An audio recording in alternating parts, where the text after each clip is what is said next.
Welcome, everyone, to It Tastes Different Game Reviews. And tonight, we're going to review an early access game, Nightingale.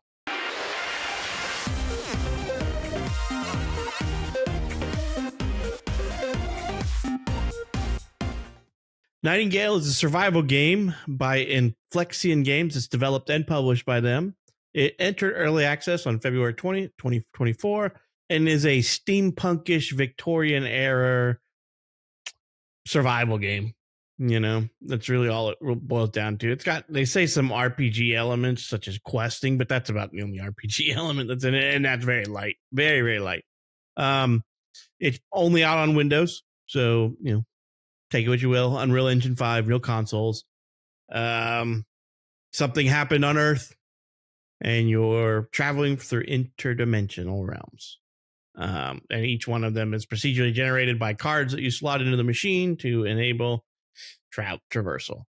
You can have NPC characters follow you around to help with combat, you know, and some resource gathering and things like that. So let's kind of go around the table and see what everybody kind of thinks about this game. Just a little bit about Inflexion before we get in there, because I don't know if anybody knows this, but the studio was founded by some former BioWare people. So it seems kind of an odd game for them because BioWare is known for heavy story elements, and this one doesn't really have that. But it is early access, so what are your guys' thoughts on this early access survival crafting game? Shane, this is your favorite genre, so that's why I'm coming to you first. I'm not a big survival guy. My problem with these types of games is I just hate the fact that stuff breaks. I work hard for it. I build it. It breaks. That's probably my biggest pet peeve about these types of games. But I don't hate this game. I'm not, a big fan. I'm not, going to go out there and, oh my God, you got to play. But I'm not going to say it's a bad game because one, this is not my genre. It's just not. But there are things I do like about it. One, it's pretty. Two, the characters, not your protagonists that you play as, but the characters, enemies, things just around are just really interesting, really neat and different. And I like that. Like Pat said, you can have NPCs that, help you out. They pick things, they defend you, whatnot. And when we were all playing together, we all ended up with NPCs to help us out. I was getting waffle stomped down a mountainside by some goats and a wolf. And when I died, my NPC stopped what he was doing because he's a good person, unlike these bastards. And he came and picked me up. They just too busy laughing. So that's really interesting. That's really well done. That's good for people like me that aren't either proficient or new or just not big fans, but they play because their buddies play. That's great for somebody like me. Big kudos on that one. I don't know if many others have that kind of a thing going on where they'll actually NPCs will get off their butts and help you, but I like that. But overall, it's just not a me game. It's just too much management. I don't like to manage that much. It's not like an RPG where I'm dropping skill points and things like that. And it's just management of your home, your tools, everything's breaking all the time. You got to repair crap. I got to have 8,000 wolf testicles to make this new armor. I just don't like that kind of stuff. That's too much for me. If it's a good RPG, I love, managing my skill points and, creating my character like I want. This game does have a few elements like that. It's just not a me game. And I have no goddamn idea what the hell's happening in this world. I know I'm playing cards. There's a guy named Puck. There's a big blue, moose, that's transparent. I mean, I have no idea what's going on in this world. I don't. It's just not a me game. But I enjoy playing with these guys. I did have some fun. There are things I do like. So I'm not going to say it's a bad game. I'm going to say it's not a me game. So, Nick, what about you? I know you two knuckleheads love this kind of crap. And, nothing makes your panties bunch, like, building a wood stick axe for the 50th damn time. So what about you, buddy? That's right. Love it. Love building a wood stick axe for 150th time. This one, granted, it is in early access, so gotta put that sticker on there. But this one's okay. I think graphically it looks good. I think I like the whole card system. So you basically, like Pat was saying, or Shane was saying, I can't remember which one. One of these guys was saying something. But anyway, you choose a major card, which is your location, such as a forest or desert area or a swamp or whatever. And then you have your other card, which basically adds in some sort of like scenario in a sense that's going on here, right? There's certain buildings that may be there, or certain like enemy types that's going to be spawning there, or this place may be difficult, or it could be not difficult, or it could be a place to build your house, right? As a more of a non-combatant area, right? And that's cool because it's all procedurally generated. You get in there, everything's different. You don't know what to expect. You go through the portal and you got this whole new world. And that's really cool, and it's really cool to explore. And so because as you look out, there's lots of things that you'll see in the distance that you're like, oh, I want to go check that out, and I want to go check that out. What's over there and stuff like that.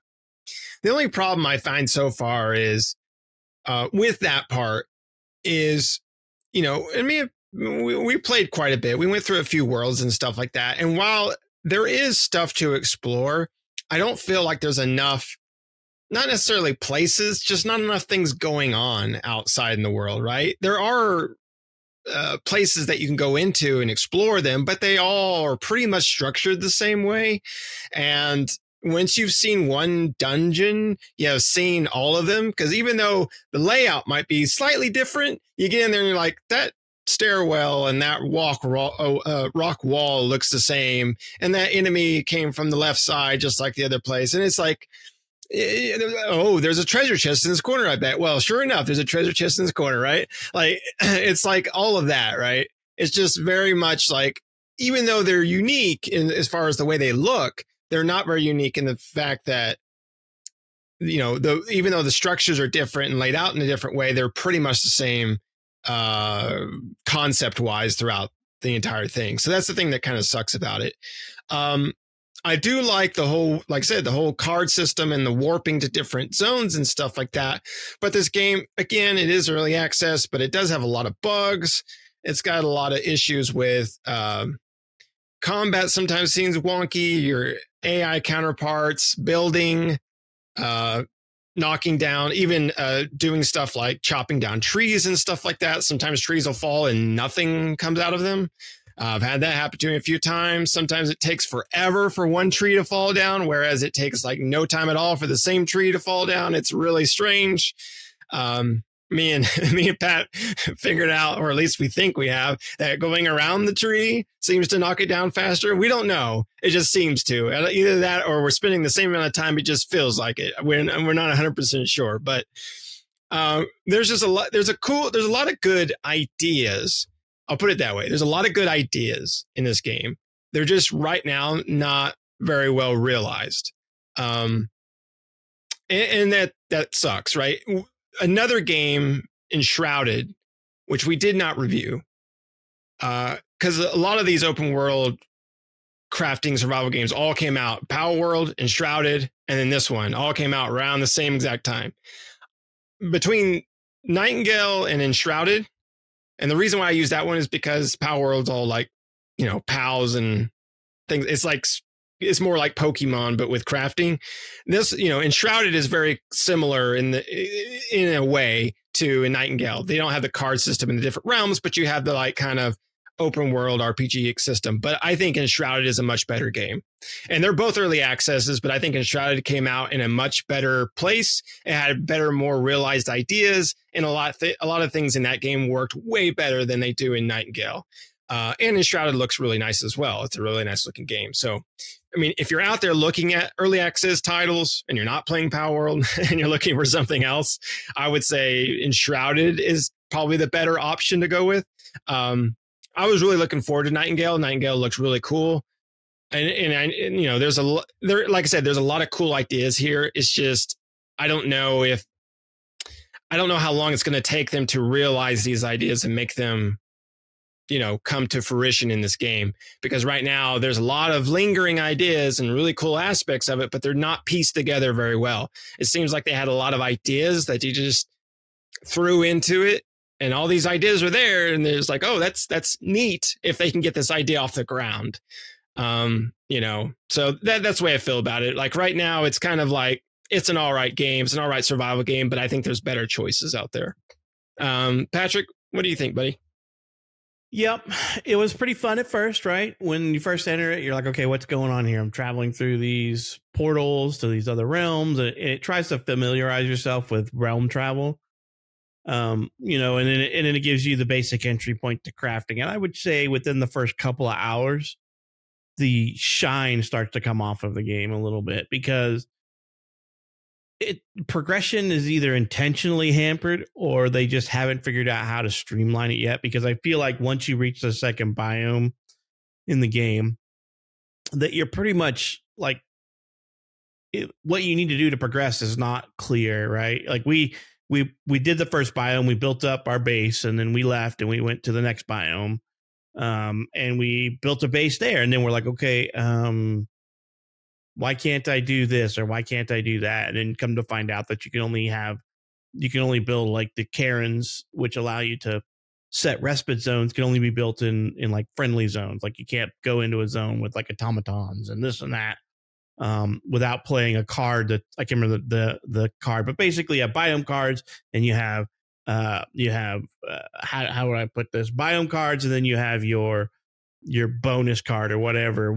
What buff or debuff is happening in the zone, right? Am I going to get a specific type of dungeon or a specific type of this to unlock or something? And so we're in a current zone, and the guy's like, just get a bunch of this crap, and he doesn't tell you where to get it from, and you're like, okay. So we're in a desert, and it says to get yew wood. And I'm like, where the hell does yew wood come from? I think we've chopped down at least one of every tree in the desert. And I'm like, I have still yet to find yew wood, you know? But, you know, but that could be just early access where they're fleshing out the quest lines and stuff. But I do feel that they really slow roll the crafting, because we're at a point where we can't really craft anything unless we want to make the base bigger. And then I don't like building a mini base in every biome, like a forward operating base in every biome, just to like grab all your crap and fast travel back, right? Because it's like I wasted all these materials making a shelter, if you will, or a central point to go explore and come back, because you have hunger, you have endurance, you have heat, cold, wet, you know, you have all kinds of status ailments, and you need to be able to get in and out of them, right? Like, you know, you have an umbrella, it will protect you from rain and hail, you know, and things like that. And heat, you know, your tactile umbrella will pretty much protect you from falling, from hail, from heat, from everything. You know, I guess you could light it on fire and save you from getting cold if you got desperate, you know, I don't know. But, you know, to me, it just feels very generic. Like the realm travel was cool at first, and then I'm like, I am so sick and tired of building a new forward operating base every time we come into a new zone. Just to we complete everything in the zone, grab everything you can carry, and return with it, and then throw it in your old base, you know, and you just make your old base a little bit better and a little bit better and a little bit better. And I'm like, I don't know.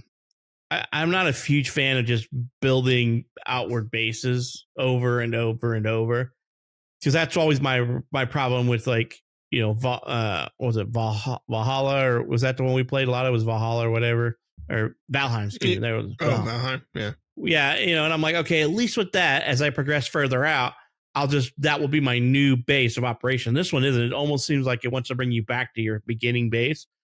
But it feels like I'm wasting resources out there. Like I built a base way out here that I'll never probably find this realm again, because it's procedurally generated. So once I close that portal and open a portal to another one, I'll probably never come back to that one again. So I need to make sure that I take everything back with me before I close the portal and open up a new portal to a new biome. You know, make sure you've done everything you need to. But there's still a lot of lackluster, and I'm finding that it's a little bit boring because of the slow roll. Like, we've crafted everything we can. I think I've chopped down enough trees and rocks to last me a lot, mined enough rock to chop down enough trees to last me a lifetime after having to climb this mountain. But the only way to get up there to the quest giver was to build a bridge from nowhere to get up there, So, I mean, we completely deforested the desert making this thing, so, but it's okay. I'd like to see what they do more. This is kind of my problem with early access games, is because I get into it and I'm like, I get into that rut and I'm like, okay, there's nothing else to do, because they've either not made it far enough into the progression, or it's just buggy. Like, we ran into so many bugs where you can't smelt something. The smelter just stops working. You're like, I can't smelt any more material. I guess I'll destroy it and remake it. Or you're out there doing something and you come back and your companion has chopped a tree down in the middle of your base, or something.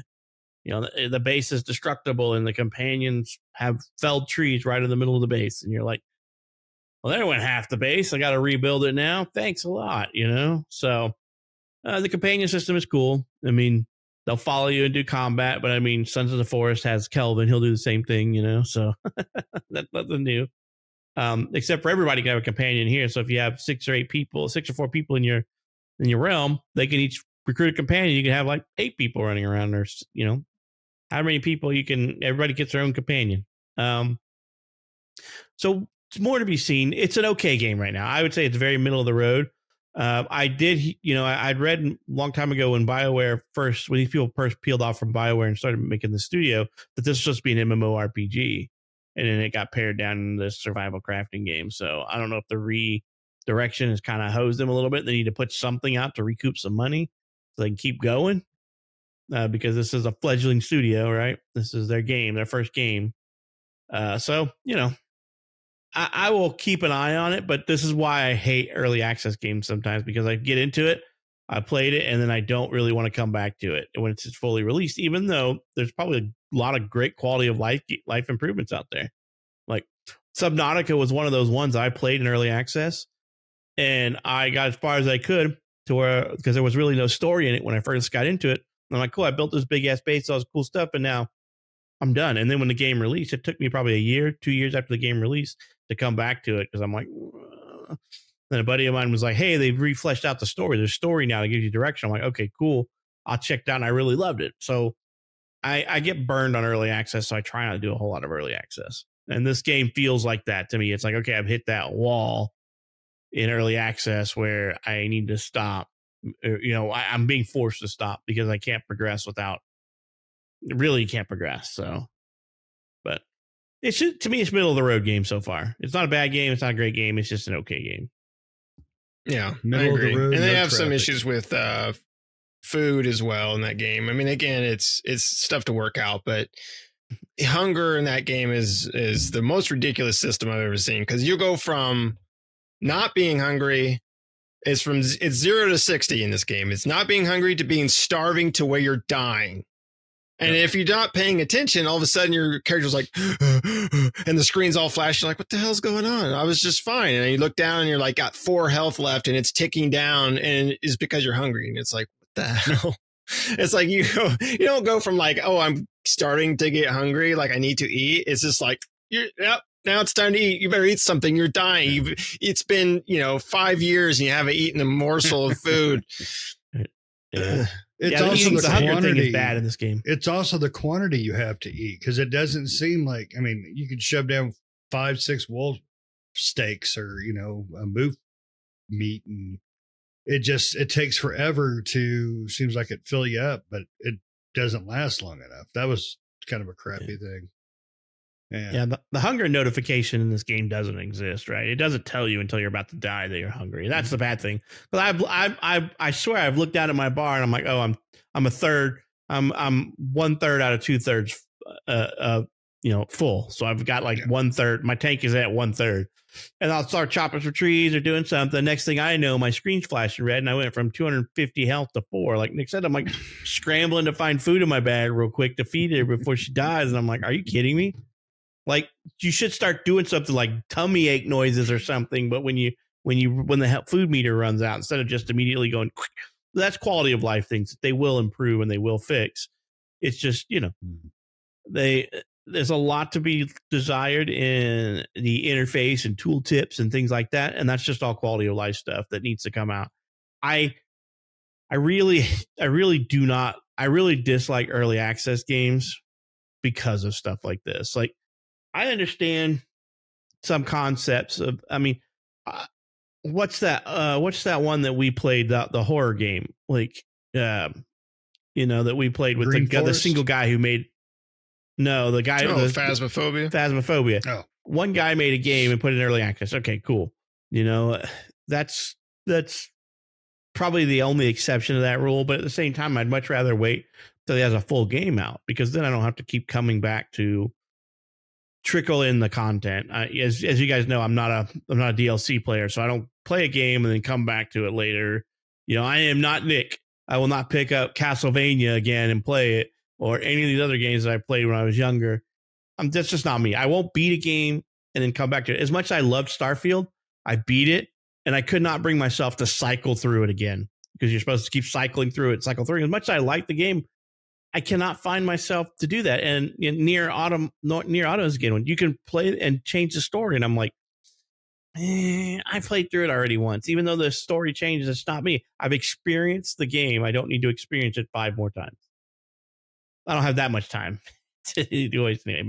And that's what I feel early access does, is it's a force. Like, I give you my money now, and it's usually a deal, right? I get the game for half cost or way discounted cost because I paid in early access, and then play whatever content they got now and then come back to it 2-3 years down the road, if it ever leaves development hell. Well, the difference, though, I think, is I don't like early access either. I agree with you for the most part. But the Phasmophobia guy, he was a guy, just one guy doing what he loved. That I had really no apprehensions about buying the game. And then it turned out to be a fantastic game. We all loved it. Even Pat, who, he won't admit it, but he wore his brown pants. But that's okay to me to support somebody doing passion. But when you got a whole studio, I agree, Pat, it doesn't feel right to buy a portion of a game. It's like that spaceship game that's still in alpha or beta, whatever the hell that's in, and they've made billions of freaking dollars. That's kind of shit that drives me nuts. Part of me like, ooh, the first curse word of the day. That's kind of stuff that really bugs the crap out of me, and to me, there's some illegal stuff going on. So, but now as far as this game goes, yeah, it's not a me game. And I definitely understand what you guys saying. If they need to put more explanation into things, that would help. Like you were saying about the U wood, plus a lot of other things. It's like, oh, do this. How? I ran around trying to find, was it rocks in a desert, or no, it was grass in the desert or something like that. And I had to look everywhere. I spent 45. These guys, it only takes like 30 minutes to get through the tutorial part. It was an hour and 20 minutes it took me to get through that. I mean, this is not my game. That part I understand. But I spent most of my time looking for grass in a desert. So. Yeah. I mean, the game does. It has a lot of early access roadblocks compared to some other titles, right? Some titles, when they go into early access, are pretty good and they're pretty fleshed out, right? And other titles you can tell they're pretty early, or they don't have a lot of things fleshed out. And this game is one of those where it doesn't have a lot of things fleshed out. Like I said, I think it has a lot of good ideas, and I want to see where the game goes in the future. But for right now, it's got a long way to go at the moment. It's got a lot of quality of life changes, a lot of bugs it needs to squash, a little bit more, definitely more like direction. Because you do, like Pat was saying, you do have quests, like the quest that we're currently on in the desert, where it's not just the U wood, it's also other stuff that I have no clue where we find this stuff.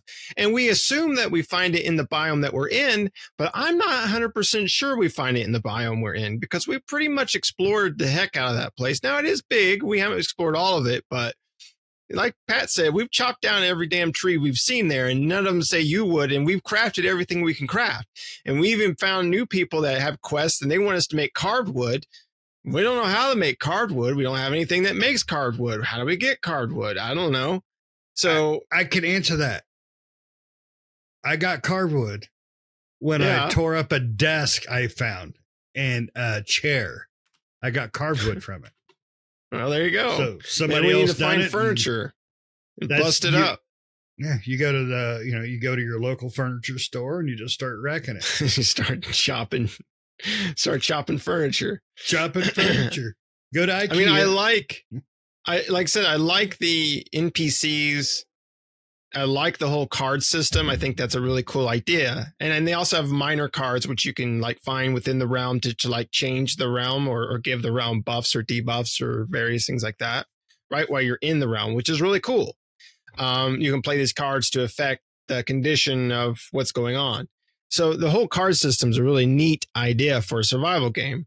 But again, a lot of that stuff is not fleshed out because, at the moment for me and Pat with our game that we're at, in the desert area, when we got off the other night for playing it, I was thinking about it. And I honestly do not know what the heck to do next.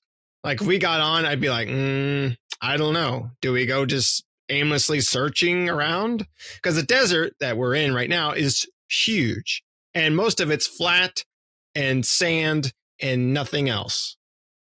And it takes like 2 years to get to that little thing off in the horizon. You're like, there's something out there. Yeah, and that's the problem too, right? It's a dead world. Like nothing is there. You go out there and you're like, there's going to be something cool out there. Look at that. Look at that blimp station. And you get up there and you're like, there ain't shit out here.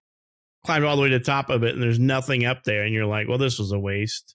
I guess I get the Mary Poppins down from the top of it. That's about the only thing cool, And then, I don't know. It seems like dead, lifeless world right now, because technically, like, the desert's a perfect example. You have giant locusts. You have automatons, and they're like the giant locusts are kind of everywhere, but the automatons are spread out here and there. And at nighttime, in every biome, you get the bound enemies. I think is what they're called, bound enemies.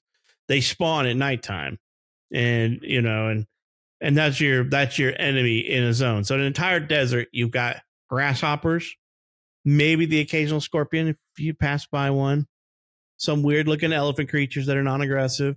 It's a very barren world. Like you will walk forever without seeing anything to attack or anything to grind. But and it's just, I don't know. The resource pool just seems odd. It seems like an odd resource pool. Like everything fits into like plant, wood, animal, or mineral. And it's where it stays, right? But it's like instead of having that and just having different types of wood, you have a wood that's a tier 1 and a wood that's a tier 2 and et cetera, and you're like, oh god, it's one of these games.